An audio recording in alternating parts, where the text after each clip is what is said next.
Hey viewers, welcome back to my channel. हम लोग जिस सीरीज को स्टार्ट करने वाले हैं उसका नाम है बैकएंड। हम लोग बैकएंड रिलेटेड सब कुछ इसमें पढ़ने वाले हैं और उम्मीद करते हैं आप लोगों ने HTML, CSS, जावास्क्रिप्ट ये सब फिनिश कर लिया होगा। और अगर कुछ नहीं किया तो सिर्फ और सिर्फ बैकएंड को स्टार्ट करने के लिए जावास्क्रिप्ट का थोड़ा सा बेसिक देख लीजिएगा, बस बेसिक। हम लोग को एडवांस जावास्क्रिप्ट सीखने का कोई जरूरत नहीं है, बस हम लोगों को जिसका जरूरत है वो है हम लोग का सिर्फ और सिर्फ बेसिक। तो हम लोग बैकएंड करने के पहले हम लोगों को जो चीज़ सीखना और आना ज़रूरी है वो है टर्मिनल हैंडलिंग। टर्मिनल में किस तरीके से फाइल बनता है, फाइल डिलीट होता है। एक्चुअली यहाँ पर इसका मैंने सामने डेफिनेशन ही लिख करके रखा है, text input and output environment. Terminal क्या है? एक text input and output environment है। इसमें हम लोग इनपुट दे सकते हैं, आउटपुट रिसीव करते हैं और जो भी चेंज होता है डायरेक्टली हम लोग के लैपटॉप में, हम लोग के पीसी में डायरेक्टली रिफ्लेक्ट होता है। ठीक है? तो इस तरह का काम हम लोग टर्मिनल में करते हैं। हम लोग को टर्मिनल के अंदर का कुछ-कुछ चीज़ उसमें इंस्टॉल करना या उसमें किस तरीके से फ़ाइल को बनाते हैं, फ़ोल्डर्स को बनाते हैं, डिलीट करते हैं, वो सब कुछ आना बहुत ज़रूरी है। जब तक हम लोग हैंडल करना नहीं सीखेंगे टर्मिनल को, तब तक हम लोग आगे नहीं बढ़ पाएँगे। तो इसलिए मेरा पहला वीडियो ही टर्मिनल के ऊपर है और आप लोग चिंता मत कीजिए, आप लोग किसी भी ऑपरेटिंग सिस्टम को यूज़ कर रहे हो, फॉर एग्ज़ाम्पल आप लोग विंडोज़ यूज़ कर रहे हो, जैसे मैं विंडोज़ यूज़ कर रही हूँ, आप लोग मैक यूज़ कर सकते हो, इनफैक्ट आप लोग लिनक्स यूज़ कर सकते हो। तो उस पॉइंट पे कुछ भी यूज़ कर रहे हो, ये सब कुछ जो भी मैं बताने वाली हूँ, ये सब में सेम रहता है। तो आप लोग को चिंता करने का कोई भी ज़रूरत नहीं है। तो आइए चलिए स्टार्ट करते हैं। और जिनके लैपटॉप्स में, अभी के सारे लैपटॉप में टर्मिनल डायरेक्टली आता है, लेकिन जिनके लैपटॉप्स में नहीं है, वो क्या कर सकते हैं, या तो टर्मिनल डाउनलोड कर ले या तो क्रोम में जा करके सिंपली गेट बैश को डाउनलोड कर ले, जो कि बहुत इजी है। गेट बैश एंटर किया, डाउनलोड्स में गए, यहाँ पर मैक, विंडोज, लिनक्स सबका ऑप्शन है। मैक में तो डेफिनेटली टर्मिनल स्टार्टिंग से ही आता है, तो कोई प्रॉब्लम नहीं होगा आप लोगों को। ओके, और जिनके पास टर्मिनल है वो डायरेक्टली सर्च कर सकते हैं टर्मिनल।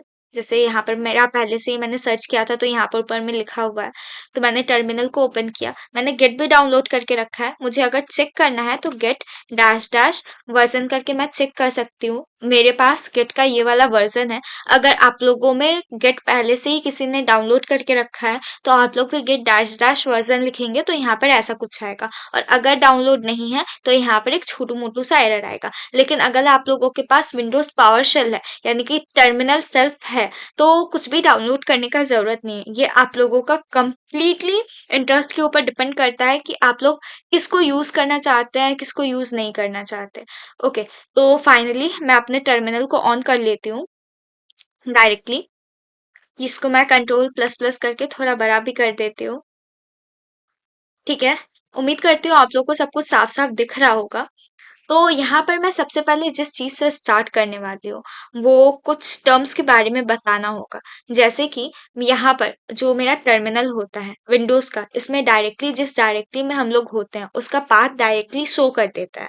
लेकिन जो हम लोगों का टर्मिनल होता है, जैसे कुछ-कुछ टर्मिनल में टिल्ट का साइन आता है, कुछ टर्मिनल में परसेंटेज का साइन आता है। फॉर एग्ज़ाम्पल मैं स्टार्टिंग आप लोगों को गेट बैश से करके दिखाती हूँ। यहाँ पे मैंने टर्मिनल और गेट बैश दोनों ऑन करके रखा है। तो यहाँ पर मेरा टिल्ट का सिंबल है। इस टिल्ट का सिंबल का मतलब होता है होम। अगर हम लोग यहाँ पर PWD लिखते हैं, PWD का मतलब होता है प्रेजेंट वर्किंग डायरेक्टली। किस डायरेक्टली में हम लोग अभी प्रेजेंट है, वो चीज मेरा PWD से शो करता है। तो जैसे मैंने PWD किया, यहाँ पर /c/user/मुस्का आया। ओके, यहाँ पे मुस्का की जगह मुस्कान क्यों नहीं आता है, ये मैंने जब स्टार्टिंग में लॉग इन किया था तो शायद मैं एन लिखना भूल गई थी। तो इस वजह से अब हर जगह यहाँ पर मुस्का ही आता है, मुस्कान कहीं नहीं आता। ओके, तो यहाँ पर जैसे मुस्काया, लेकिन यहाँ पर मेरा जो प्रेजेंट वर्किंग डायरेक्टली है डायरेक्टली शो कर देता है। लेकिन फिर भी जैसे ही मैं PWD करती हूँ, यहाँ पर मुझे पाथ के नाम से C/user/मुस्का, ये मेरा होम डायरेक्टली दिख जाता है। और जो मेरा स्लैश का सिंबल होता है, ये मेरा रूट डायरेक्टरी होता है। इसका मतलब क्या है क्या नहीं, अभी हम लोग आगे इन सबको डिटेल में देखेंगे। तो अगर मान लीजिए मैं अभी इस फाइल में हूँ, ओके, और जैसे ही मैंने ls लिखा, ls लिखते ही मेरा जितना भी इस फाइल के अंदर हाँ, जो भी कुछ मैंने डाउनलोड करके रखा होगा या फाइल रखा होगा वो सब शो कर देगा। जैसे ये सारा वो सब फाइल है, जैसे म्यूजिक, VS कोड, इसके अंदर सॉफ्टवेयर, एंड्रॉइड, कैश, ये सब कुछ है जो इसके अंदर है। ओके, अगर मैं इसे क्लियर करना चाहूँ तो मैं डायरेक्टली क्लियर लिखूंगी। ओके, तो मैंने क्या क्या देखा, अगर मुझे प्रेजेंट वर्किंग डायरेक्टली लिखना है तो मैं PWD लिखूंगी। अगर मुझे क्लियर करना है तो मैं क्लियर करूंगी। मुझे लिस्ट देखना है, मैं लिस्ट लिखूंगी। ओके, और ये सब सेम चीज आप यहाँ पे कर रहे हो या इस गेट बैश में कर रहे हो, कोई अंतर नहीं पड़ेगा। जैसे मैंने PW लिखा, मेरा पाथ आ गया। उसके बाद मैं LS कमांड लिखूंगी, मेरा सब पूरे अच्छे तरीके से जो भी कुछ है फाइल वगैरह वो सब कुछ आ जाएगा। उसके साथ साथ मैं क्लियर करती हूँ, तो यहाँ पर से सब कुछ क्लियर हो जाएगा। मुझे कुछ नया फाइल बनाना है, मैं यहाँ से बना सकती हूँ, कोई प्रॉब्लम नहीं होगा। तो अगर आप लोग गिट बैश यूज करना चाहते हैं, डेफिनेटली गो विद इट। और अगर आप लोग टर्मिनल यूज करना चाहते हैं तो आप लोग टर्मिनल यूज कर सकते हैं। ओके, तो आइए, चलिए हम लोग आगे बढ़ते हैं। हम लोगों ने अभी तीन चीजों को देखा। हम लोगों ने जिस चीज को देखा है वो है LS, PWD एंड क्लियर। ये तीन कमांड को हम लोगों ने देखा। ओके, अब आगे हम लोग देखने वाले हैं कि किस तरीके से हम लोग अपने फाइल में आगे पीछे करते हैं। फॉर एग्जाम्पल, अगर मैं अभी यहाँ पर इस चीज को देखूं, जैसे मैं PWD करती हूँ तो मेरा यहाँ पर प्रेजेंट वर्किंग डायरेक्टरी दिखाता है। लेकिन मैं चाहती हूँ कि मेरा जो भी कुछ बने या मेरा जो भी कुछ फाइल बने, फ़ोल्डर बने, वो सब मैं इस बैक एंड लर्न के अंदर बनाऊँ। और मैं ये पीछे से इसलिए नहीं हटा रही क्योंकि यहाँ पर जितना फाइल फ़ोल्डर बनेगा मैं इसके अंदर जा सकती हूँ। तो मेरा ये कहाँ पे है, मैं जैसे CD करूँगी ना, ये ड्रॉपबॉक्स और ड्रॉपबॉक्स के बाद एक बैक एंड, ड्रॉपबॉक्स के अंदर मैंने बैक एंड लर्न बनाया, उसके अंदर है। तो मैं CD ड्रॉपबॉक्स लिखी, ड्रॉप बॉक्स, ओके, BOX। तो ड्रॉप बॉक्स लिखते, ये मेरे ड्रॉप बॉक्स के अंदर आ गया। यहाँ पे साफ साफ दिख सकता है ड्रॉप बॉक्स। जैसे ही मैंने सी दी, उसके बाद इसके अंदर ये बैकएंड लर्न नाम का फोल्डर है, बैकएंड, LEARN। मैं इस बैक एंड लर्न के अंदर जा चुकी हूँ। ठीक है, ये मेरा इस तरह का फोल्डर है। लेकिन अगर मैं चाहती हूँ कि इस बैक एंड लर्न से बैक जा करके मैं वापस से ड्रॉबॉक्स वाले फोल्डर में जाऊँ और ड्रॉबॉक्स से किसी और फोल्डर में जाऊँ, उस पॉइंट पे मुझे बैक करना भी तो आना चाहिए। तो जस्ट मैंने जैसे CD डॉट डॉट किया ना, मैं बैक कर जाऊंगी। उसके बाद मैं क्या चाहती हूँ, मैं वापस से इससे भी बैक कर जाऊँ। तो उस पॉइंट पे मैं वापस से CD डॉट डॉट करूंगी, मैं बैक कर जाऊंगी। और मैं क्या चाहती हूँ अब, कि मैं डायरेक्टली बैक इन लर्न वाले फ़ोल्डर पे पहुँच जाऊँ। मुझे ज़्यादा कुछ बीच में, जैसे मैंने यहाँ पर लिखा सबसे पहले CD ड्रॉपबॉक्स, फिर CD बैक इन लर्न, मैं एक बार में ये काम कर सकती हूँ। मैं क्या करूँगी, मैं लिखूँगी CD, उसके बाद मैंने लिखा ड्रॉपबॉक्स, ड्रॉपबॉक्स, फिर मैंने लिखा स्लैश, स्लैश लिखकर मैंने लिखा बैकएंड लर्न, LEARN, एंड उसके बाद मैंने किया एंटर। आप लोग देख सकते हैं कि ड्रॉपबॉक्स बैक एंड लर्न में मैं डायरेक्टली आ गई।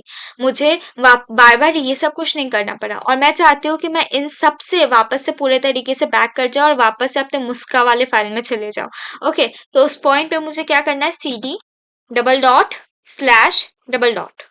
यहाँ पर से आप लोग इसका मतलब समझ पाएंगे, रूट डायरेक्टरी। ये होता है रूट डायरेक्टरी। ओके, स्लैश का मतलब होता है रूट, क्योंकि मेरा जो रूट होता है ना, वो मेरा पाथ शो करता है कि किस तरफ से किस तरह। जैसे फॉर एग्जांपल ट्री, ट्री में हम लोग पहले एक एंड पे होते हैं, मतलब सबसे पहले रूट होता है, उसके बाद उसका कुछ बच्चा होता है जिसको हम लोग चाइल्ड नोड बोलते हैं, फिर उसका भी कुछ होता है, तो इस तरीके से। तो यहाँ पर भी कुछ वही चीज फॉलो हो रहा है। स्लैश का जो नाम है वो है रूट, और टिल्ट का नाम होता है मेरा होम डायरेक्टरी। तो यहाँ पे CD dot dot slash dot dot लिखा, एंटर किया। आप लोग देखिए, मैं 2 घर पीछे जा चुकी हूँ। ओके, अब मैं क्या चाहती हूँ, मैं वापस से इस 2 घर ऊपर चली जाऊँ। ओके, तो इसको करने का ना सबसे इजी तरीका पता है क्या, आप लोगों के वो जो कीबोर्ड होगा उसमें इस तरह का, जैसे यहाँ पर मैंने ये लिखा है, जैसे आप लोगों का जो कीबोर्ड होगा उसमें, मैं इसे कंट्रोल प्लस प्लस करके बड़ा करके दिखाना चाहती हूँ। ओके, यहाँ पर इस तरह का कुछ लिखने का तरीका होगा। एक सेकेंड, ऐसा कुछ लिखा होगा, ऐसा कुछ लिखा होगा, जिससे आप लोग इस तरह से बैक आगे पीछे कर रहे होंगे, ऊपर जा रहे होंगे, नीचे जा रहे होंगे। ओके, तो जो ये ऊपर और नीचे जाने वाला बटन है ना, ये ऊपर और नीचे जाने वाला बटन से आप लोग ऊपर नीचे यहाँ पर भी कर सकते हैं, और यहाँ पर आप लोग कमांड्स को ऊपर नीचे कर सकते हैं। फॉर एग्जाम्पल, यहाँ पर मैं चाहती हूँ कि मैं 2 घर ऊपर चली जाऊँ। जैसे मैं अभी इस घर पे हूँ, तो मैं चाहती हूँ कि मैं ऊपर चली जाऊँ। तो मैं क्या करूंगी, एक बार क्लिक करूंगी, इसके ऊपर जो मैंने कमांड लिखा था वो वाला कमांड यहाँ पर आ जाएगा। मैं एक बार और ऊपर वाला क्लिक करूंगी, मैं ये वाले कमांड पे पहुंच जाऊंगी, मुझे दोबारा नहीं लिखना पड़ा। ये इजी तरीका है लिखने का। उसके बाद मैंने एंटर किया, तो मैं 2 घर अब आगे आ चुकी हूँ। ठीक है, मैं सबको क्लियर कर देती हूँ। तो अब मैं 2 घर आगे आ चुकी हूँ। तो इस तरीके से मैं आगे-पीछे ये सब कुछ कर सकती हूँ। यानी कि मैं फ़ाइल को हैंडल कर सकती हूँ कि मैं इसमें किस तरीके से आगे-पीछे जाऊँ। ओके, अब मैं क्या कर रही हूँ, मुझे करना है कि एक नया फ़ाइल बनाना है। ओके, अब मैं एक बात बताती हूँ। फाइल को हम लोग फाइल ही बोलते हैं यहाँ पे भी, लेकिन फोल्डर को हम लोग समटाइम डायरेक्टरी बोलते हैं। तो जब मैं डायरेक्टली बोल रही हूँ, क्योंकि मल्टीपल लोग डायरेक्टली फाइल इन सब वर्ड को इंटरचेंजेबल करके बहुत बार यूज कर रहे होंगे। तो directly equal to folder and folder equal to directory. Okay, तो अब मुझे क्या चाहिए, मैं चाहती हूँ मैं एक नया फोल्डर क्रिएट करूँ। फोल्डर क्रिएट करने के लिए मुझे कुछ नहीं है, mkdir लिखना होता है। mkdir लिख करके मैं कोई भी फोल्डर बना सकती हूँ। जैसे मैंने बनाया न्यू DIR, मैंने न्यू डायरेक्टरी नाम का एक फ़ोल्डर बनाना चाहा और मैं कहाँ हूँ, बैक एंड लर्न पे हूँ, तो जो भी बनेगा इसके अंदर बनेगा। अब यहाँ पर मैं बैक एंड लर्न वाला फ़ोल्डर पहले से ही खोल के रखी हूँ, तो यहाँ पर जो भी मैं बना रही होंगी ना, वो सब कुछ साफ-साफ दिख रहा होगा। इसको मैं थोड़ा छोटा कर लेती हूँ, ओके? तो आप लोग को दिखे। तो इसको ऐसा करने के बाद मैंने एंटर किया। एंटर करते ही आप लोग देख सकते हैं यहाँ पर एक नया डायरेक्टरी बन गया और इसको मैं थोड़ा छोटा कर लेती हूँ और इसको क्लियर करती हूँ और उसके बाद मैं यहाँ पर अब एलएस करूँगी। लिस्ट करने के बाद मुझे पता चलेगा यहाँ पर मेरा एक डायरेक्टरी है जिसका नाम है न्यू डायरेक्टरी और टर्मिनल डॉट टीएक्सटी बना है जिसके अंदर ये टर्मिनल वाले फोल्डर में ही तो मैंने सब कुछ लिख करके रखा है, सॉरी फाइल में ही तो मैंने सब कुछ लिख करके रखा है। ओके, तो अब मैंने बैक एंड लर्न नाम का बना तो लिया है, मुझे उसके अंदर जाना है, तो मैं क्या करूंगी, सीडी न्यू DIR के मैं अंदर चली गई। तो सीडी न्यू DIR के अंदर जाने के बाद मैं इसको क्लियर करती हूँ। यहाँ तक अभी तक हम लोगों ने क्या-क्या सीखा? हम लोगों ने एक फ़ोल्डर बनाना सीखा, लिस्ट देखना सीखा, उन सब के अंदर किस तरीके से उन सबको हैंडल किया जा सकता है, वो सब कुछ देखा। तो हम लोगों ने अभी तक फ़ोल्डर बनाना सीख लिया है। अब मैं चाहूँ तो इसके अंदर भी एक फ़ोल्डर बना सकती हूँ। जैसे मैंने ये न्यू DIR बनाया, अब मैं चाहती हूँ इसके अंदर मैं फिर से एक फ़ोल्डर बनाऊँ। तो mkdir मैंने लिखा और इसके अंदर मान लीजिए मैंने हेलो नाम का एक फ़ोल्डर बना दिया, एंटर किया। अब इसके अंदर मैं देखूँगी तो हेलो नाम का एक फ़ोल्डर पहले से ही अवेलेबल है। इसके बाद में मुझे दिखा दिया कि हेलो नाम का एक फ़ोल्डर इसके अंदर अवेलेबल है। लेकिन मैं क्या चाहती हूँ कि अब मैं इस हेलो वाले के फ़ोल्डर के अंदर जाऊँ या मैं एक काम करती हूँ, मैं न्यू DIR के अंदर ही जो चेंज करना है करूँ। ठीक है? तो अब मुझे क्या करना है, अच्छा, एक और बात, एक छोटा-सा बात इसमें मैं और ऐड कर देती हूँ। समटाइम ऐसा होगा ना कि आप लोगों को नहीं पता होगा, जो आप लोग कमांड लिख रहे हैं, उस कमांड का मतलब क्या है। जैसे कि मैंने mkdir लिख दिया, ओके, और आप लोग को नहीं पता इसका मतलब क्या है या ls लिखा, यानी लिस्ट जिसके जो देखने के लिए मैं लिख रही थी, मुझे नहीं पता था उसका मतलब क्या है। तो वहाँ पर मैं क्या करूँगी, मैन मैन का मतलब होता है मैनुअल कमांड्स, ओके, और इस मैनुअल कमांड्स को लिखूंगी और ये बता देगा कि मेरा लिस्ट करता क्या है, मैं ls लिखूंगी। लिखते ही यहाँ पर पूरा का पूरा आ गया कि इसका नाम क्या है, फिर ये मेरा मतलब करता क्या है से लेकर के सब कुछ, यहाँ पे सब कुछ आ गया। और उसके बाद इसको बैक करने के लिए कैपिटल क्यू आप लोग को लिखना पड़ता है और आप लोग बैक कर जाएंगे, या स्मॉल क्यू लिख रहे हैं तो एक एंटर कर लीजिएगा तो आप लोग ऑटोमेटिकली बैक हो जाएंगे। क्लियर मैंने किया। सेम मैन के साथ DIR के साथ मैं करती हूँ। ठीक है, मैंने ये लिखा, इसको मैं थोड़ा बड़ा कर देती हूँ। यहाँ पर ये क्या करता है, क्या नहीं करता है, ये किस तरीके से काम करता है, उन सब के बारे में मुझे सारा का सारा इंफॉर्मेशन यहाँ पर से मुझे मिल जाएगा।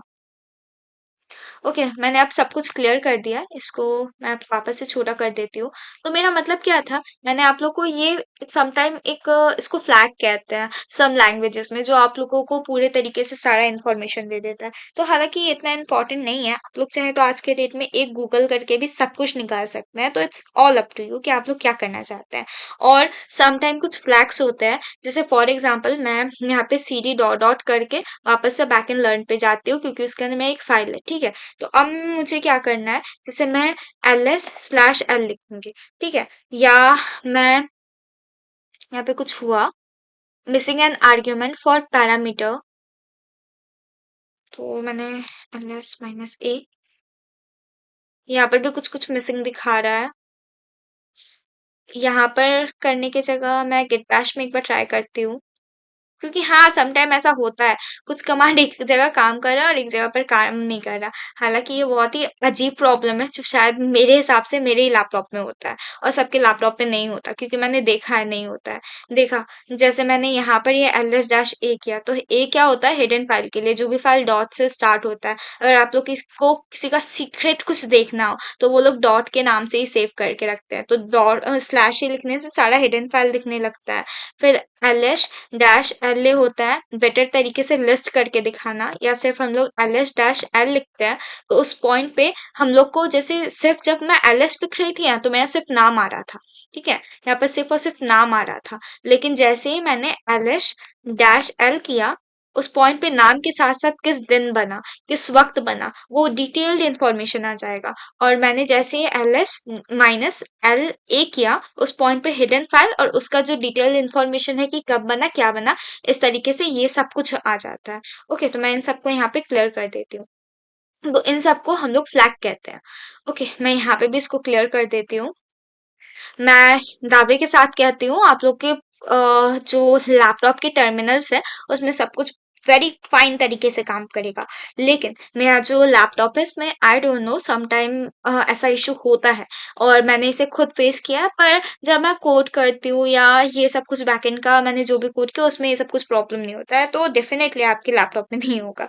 ओके, तो मैंने अभी तक आप लोगों को क्या क्या बताया, मैंने आप लोग को अभी तक जो जो मेन बात बताया है, वो है, मैंने आप लोग को टर्मिनल के बारे में बताया, ls हम लोग का लिस्ट करने का, फ्लैग के बारे में बताया, जैसे माइनस ए माइनस एल या माइनस एल ए लिख देते हैं तो इससे क्या होता है। उसके बाद pwd के बारे में बताया, क्लियर के बारे में बताया, मैन के बारे में बताया, पाथ्स के बारे में बता देती हूँ। जैसे कि ये मेरा एब्सोल्यूट पाथ है, ये मेरा एब्सोल्यूट पाथ इसलिए है क्योंकि ये मेरा स्लैश से स्टार्ट होता है और ये मेरा एक कंप्लीट पाथ होता है। लेकिन यहाँ पे ये जो मेरा पाथ है, ये मेरा रिलेटिव पाथ है, जो कि हम लोगों ने देखा था जब मैं एक आगे बढ़ रही थी। तो जब मैंने लिखा सीडी और मुझे क्या करना है, डायरेक्टली अब हेलो के अंदर जाना है, तो मैंने लिखा न्यू dir स्लैश मैंने लिखा और उसके अंदर मैंने लिखा हेलो।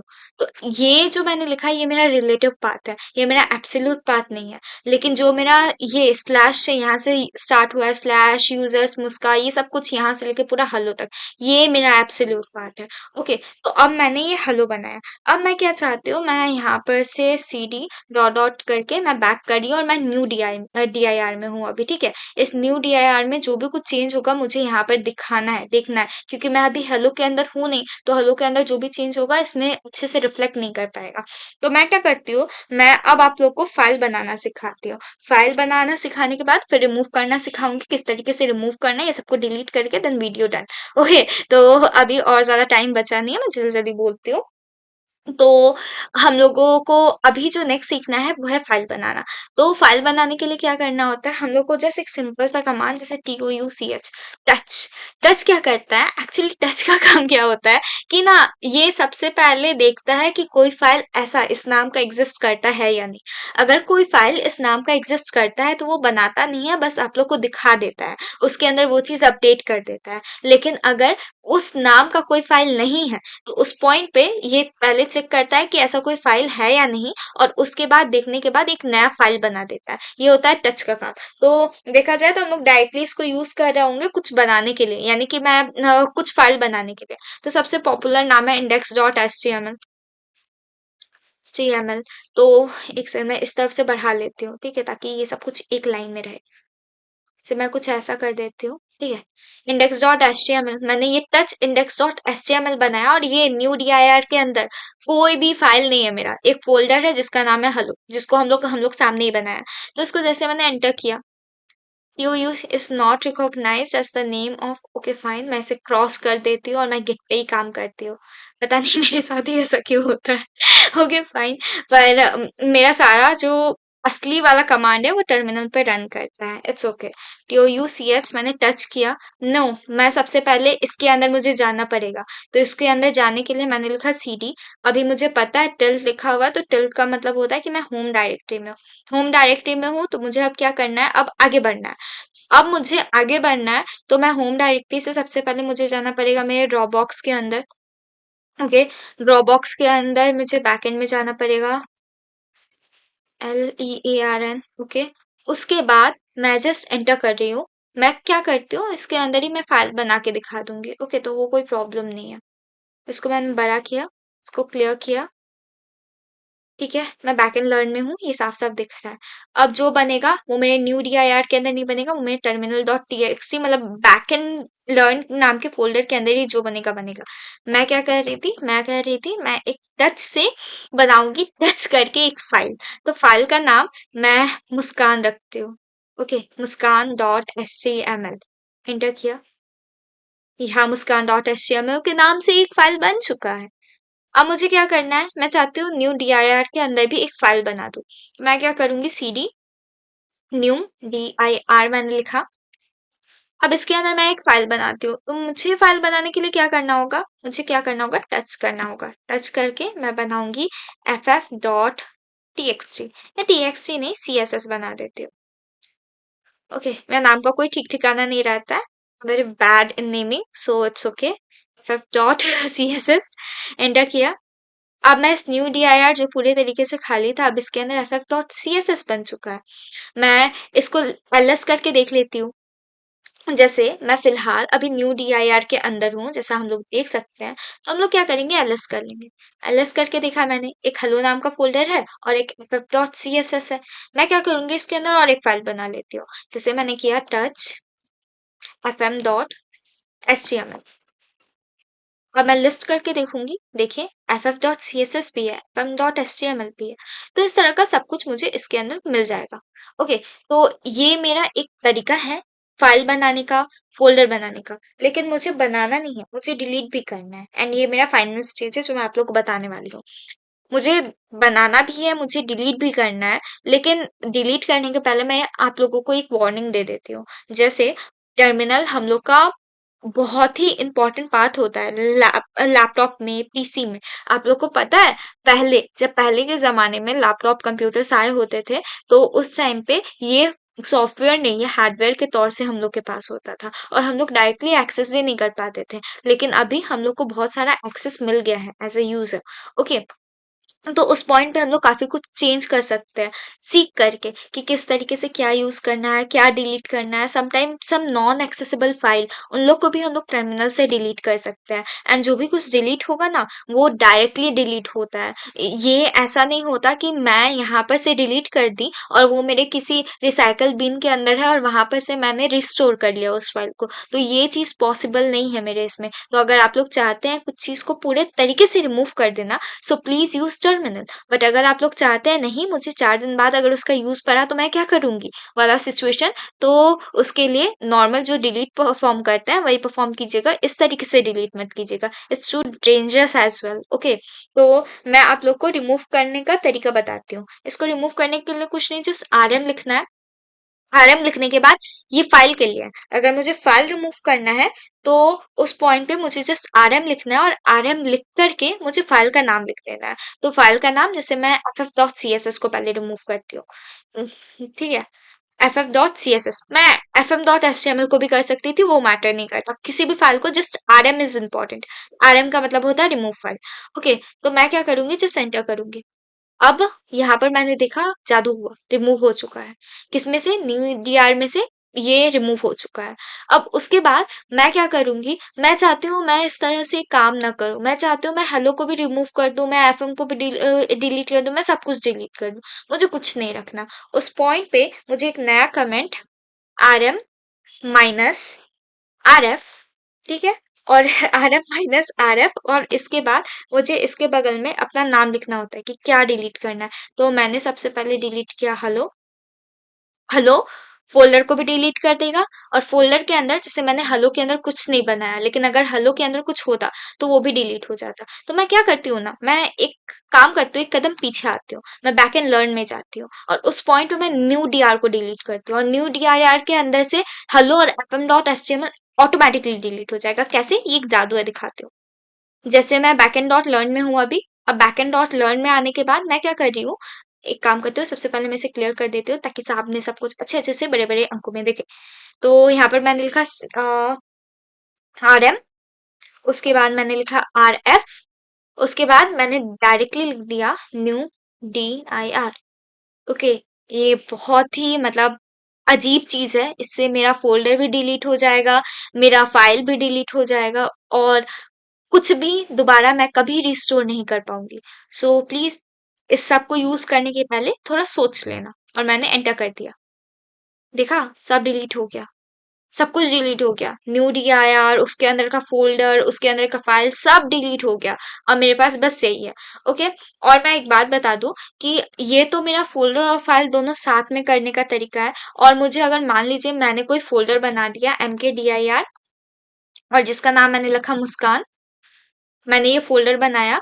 अब मैं सिर्फ इस फोल्डर को डिलीट करवाना चाहती हूँ। मैं नहीं चाहती कि इसके अंदर का कोई भी फाइल वाइल डिलीट हो। जैसे इस फोल्डर के अंदर मैं कोई फाइल अगर बनाती, जैसे मैंने किया CD मुस्कान, ओके।